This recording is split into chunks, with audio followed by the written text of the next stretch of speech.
നമസ്കാരം.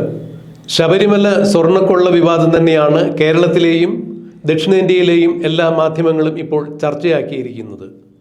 2019 ശബരിമല ധർമ്മശാസ്ത്ര ക്ഷേത്രത്തിൻ്റെ ശ്രീകോവിലിന് ഇരുവശത്തും സ്ഥിതി ചെയ്യുന്ന ദ്വാരപാലക ശില്പങ്ങളിലെ സ്വർണ്ണപ്പാളി അഴിച്ചുകൊണ്ടുപോയി ചെന്നൈയിലെ സ്മാർട്ട് ക്രിയേഷൻസ് എന്ന സ്ഥാപനത്തിൽ സ്വർണം മുക്കി കൊണ്ടുവന്നു എന്നുള്ളതാണ് വിവാദത്തിന് അടിസ്ഥാനമായ കാര്യങ്ങൾ.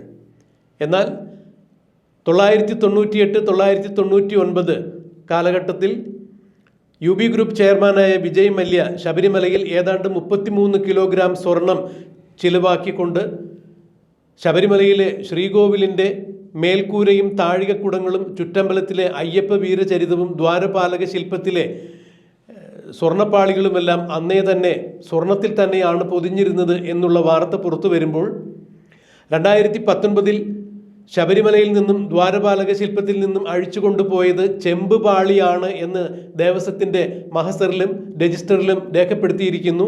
അന്ന് ദേവസ്വത്തിലെ സ്പെഷ്യൽ ഓഫീസറായിരുന്ന മുരാരി ബാബുവാണ് ഇത്തരത്തിൽ ദേവസ്വത്തിൻ്റെ രജിസ്റ്ററിലും മഹസറിലും സ്വർണ്ണപ്പാളികൾ ചെമ്പ് പാളിയാണ് എന്ന് രേഖപ്പെടുത്തിയിരുന്നത്. ഇത് ശബരിമലയിൽ കീഴ്ശാന്തിയായി വന്ന ഉണ്ണികൃഷ്ണൻ പോറ്റി എന്ന ബംഗളൂരുവിലെ ഒരു അയ്യപ്പ ക്ഷേത്രത്തിൽ ജോലി ചെയ്തിരുന്ന ശാന്തിയുടെ കൈവശം കൊടുത്തയക്കുന്നു. ഉണ്ണികൃഷ്ണൻ പോറ്റി ഇത് സ്മാർട്ട് ക്രിയേഷൻസിൽ ചെന്നൈയിൽ എത്തിക്കുന്നു. അവിടെ നിന്നും സ്വർണം പൂശി ശബരിമലയിൽ എത്തിക്കുന്നു. ഇതാണ് പറഞ്ഞു കേൾക്കുന്ന കഥ.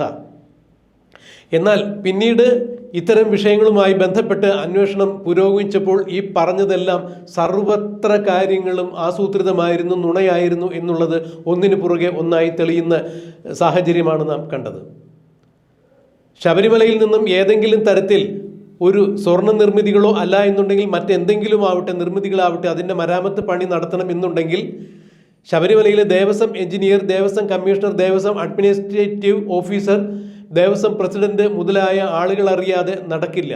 അങ്ങനെയെങ്കിൽ ശബരിമല സന്നിധാനത്തിലെ ദ്വാരപാലക ശില്പത്തിൽ പൊതിഞ്ഞിരുന്ന സ്വർണ്ണപ്പാളികൾ നിറം മങ്ങിയതിൻ്റെ പേരിലോ അല്ലെങ്കിൽ മാറ്റുകൂട്ടുന്നതിൻ്റെ പേരിലോ ശബരിമലയിൽ നിന്നും പുറത്തേക്ക് കൊണ്ടുപോയി അത് സ്വർണം മുക്കി കൊണ്ടുവരുന്നതിന് പോലും ബന്ധപ്പെട്ട ആളുകളുടെ അനുമതി വേണം എന്നിരിക്കെ പിന്നെ എങ്ങനെയാണ് ഒരു ദേവസ്വം സ്പെഷ്യൽ ഓഫീസറും ഉണ്ണികൃഷ്ണൻ പോറ്റിയും മാത്രം അറിഞ്ഞുകൊണ്ട് ഇത്തരത്തിലൊരു കാര്യം നടക്കുക എന്നുള്ള ചോദ്യത്തിന് ഇപ്പോഴും മറുപടി കിട്ടാതെ അവശേഷിക്കുന്നു.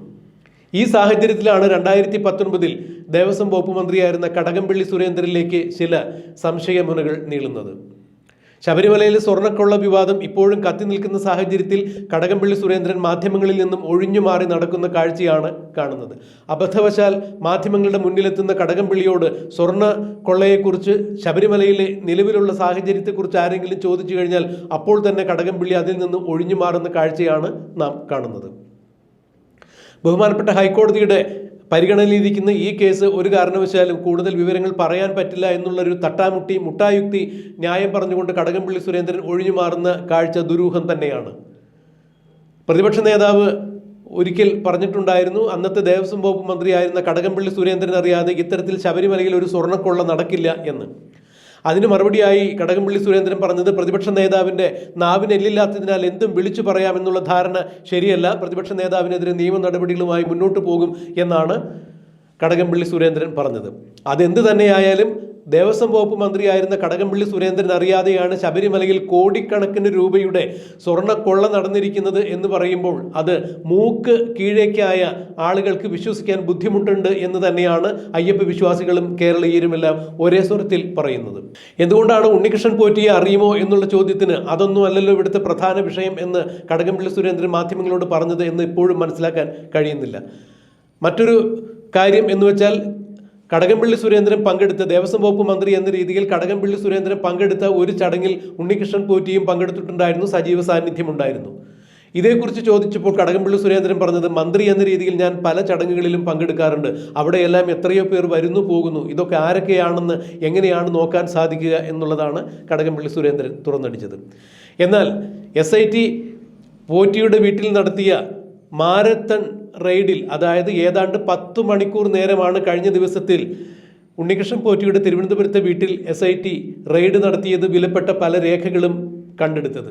അവിടെ നിന്നും ഹാർഡ് ഡിസ്ക് എടുത്തുകൊണ്ട് പോയിട്ടുണ്ടായിരുന്നു. ഈ ഹാർഡ് ഡിസ്കിൽ നിരവധി ഉന്നതരെ കുറിച്ചുള്ള വിവരങ്ങൾ ഉണ്ട് എന്ന് തന്നെയാണ് ഇപ്പോൾ പുറത്തു വരുന്നത്. അതായത് കടകംപള്ളി സുരേന്ദ്രൻ ദേവസ്വം വകുപ്പ് മന്ത്രിയായിരുന്ന സമയത്തും ദേവസ്വം പ്രസിഡന്റായ A. പത്മകുമാർ ശബരിമലയിൽ ഭരിക്കുമ്പോഴുമെല്ലാം ഇവരുമായി തനിക്ക് വളരെ ഉന്നത ബന്ധങ്ങൾ ഉണ്ടായിരുന്നു എന്ന തരത്തിലുള്ള വിവരങ്ങൾ ഹാർഡ് ഡിസ്കിലുണ്ട് എന്ന് തന്നെയാണ് മനസ്സിലാക്കാൻ കഴിയുന്നത്. കടകംപള്ളി സുരേന്ദ്രൻ ഈ ഒരു വിഷയത്തിൽ കടകം മറിയുന്നു എന്ന് തന്നെയാണ് രാഷ്ട്രീയ നേതാക്കൾ പറയുന്നത്. ഒരു കളരി അഭ്യാസിയുടെ മെയ്വഴക്കത്തോടു കൂടി സ്വർണ്ണക്കൊള്ളയെ സംബന്ധിച്ച്, ശബരിമലയെ സംബന്ധിച്ച് എന്ത് വിവരങ്ങൾ ആര് ചോദിച്ചാലും കടകംപള്ളി സുരേന്ദ്രൻ വളരെ മെയ്വഴക്കത്തോടു കൂടി കടകം മറിഞ്ഞു മാറുന്ന കാഴ്ചയാണ് കാണാൻ കഴിയുന്നത് എന്നാണ് പറയുന്നത്. എന്തായാലും ഈ വിഷയത്തിൽ SIT നിഷ്പക്ഷമായ ഒരു അന്വേഷണം നടത്തുകയാണെങ്കിൽ അവർക്ക് മേൽ കൂടുതൽ സമ്മർദ്ദങ്ങൾ ഇല്ലാതിരുന്നാൽ തീർച്ചയായും കടകംപള്ളി സുരേന്ദ്രനെയും തൂക്കും എന്ന് തന്നെയാണ് ഇപ്പോൾ പലരും പറയുന്നത്. അത് സ്ഥിരീകരിക്കാൻ ഇനിയും കൂടുതൽ അന്വേഷണം നടത്തേണ്ടതുണ്ട് എന്ന് തന്നെയാണ് മനസ്സിലാക്കാൻ കഴിയുന്നത്. ദേവസ്വം വകുപ്പ് മന്ത്രിയായിരുന്ന കടകംപള്ളി ഇപ്പോൾ പറയുന്നതാവട്ടെ, ശബരിമലയിലെ അല്ലെങ്കിൽ ഏതെങ്കിലും ക്ഷേത്രത്തിൽ നിത്യനിദാന കാര്യങ്ങളടക്കം ഉള്ള വിഷയങ്ങളിൽ ഇടപെടുന്നതല്ല ദേവസ്വം വകുപ്പ് മന്ത്രിയുടെയും ദേവസ്വം വകുപ്പിൻ്റെയും ചുമതല എന്നാണ് പറയുന്നത്. ശബരിമല പോലുള്ള കേരളത്തിലെ മഹാക്ഷേത്രത്തിൽ കോടിക്കണക്കിന് രൂപയുടെ സ്വർണം കൊള്ളയടിച്ചു കൊണ്ടുപോയി അത് പലരും ചേർന്ന് പങ്കിട്ടെടുത്തു എന്ന വാർത്ത പുറത്തു വരുമ്പോഴും ശബരിമലയിൽ ഇത്തരം കാര്യങ്ങളിൽ ഞങ്ങൾ ഇടപെടാറില്ല, ദേവസ്വം വകുപ്പ് ഇടപെടാറില്ല, ദേവസ്വം മന്ത്രി അറിയാറില്ല എന്ന് പറയുമ്പോൾ പിന്നെ എന്തിനാണ് ദേവസ്വം വകുപ്പിൽ ഒരു മന്ത്രി എന്ന് തന്നെയാണ് സാധാരണക്കാർ ചോദിക്കുന്നത്.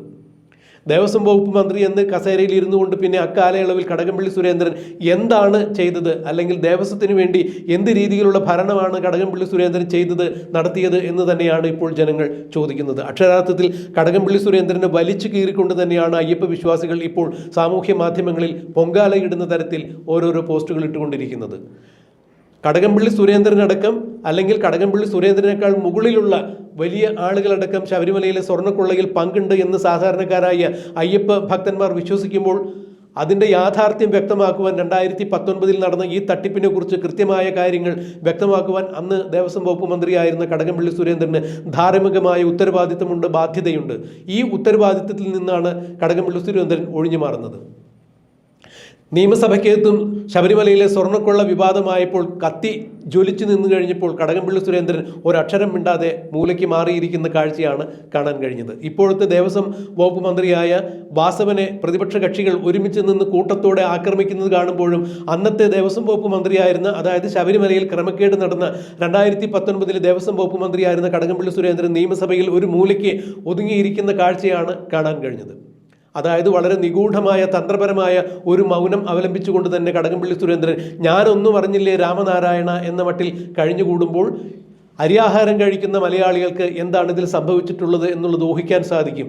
എന്തായാലും SITയുടെ അന്വേഷണം കൃത്യമായ രീതിയിൽ മുന്നോട്ട് പോവുകയാണെങ്കിൽ, അവർക്ക് മേൽ സമ്മർദ്ദങ്ങളൊന്നും ഇല്ലാതിരിക്കുകയാണെങ്കിൽ, ബഹുമാനപ്പെട്ട ഹൈക്കോടതിയുടെ മേൽനോട്ടത്തിൽ നടക്കുന്ന ഈ അന്വേഷണം ആരാലും അട്ടിമറിക്കപ്പെടാതിരുന്നാൽ തീർച്ചയായും കടകംപള്ളി സുരേന്ദ്രനെല്ലാം ഈ വിഷയത്തിൽ കൃത്യമായി തന്നെ മറുപടി പറയേണ്ടതായി വരും എന്ന് തന്നെയാണ് മനസ്സിലാക്കാൻ കഴിയുന്നത്.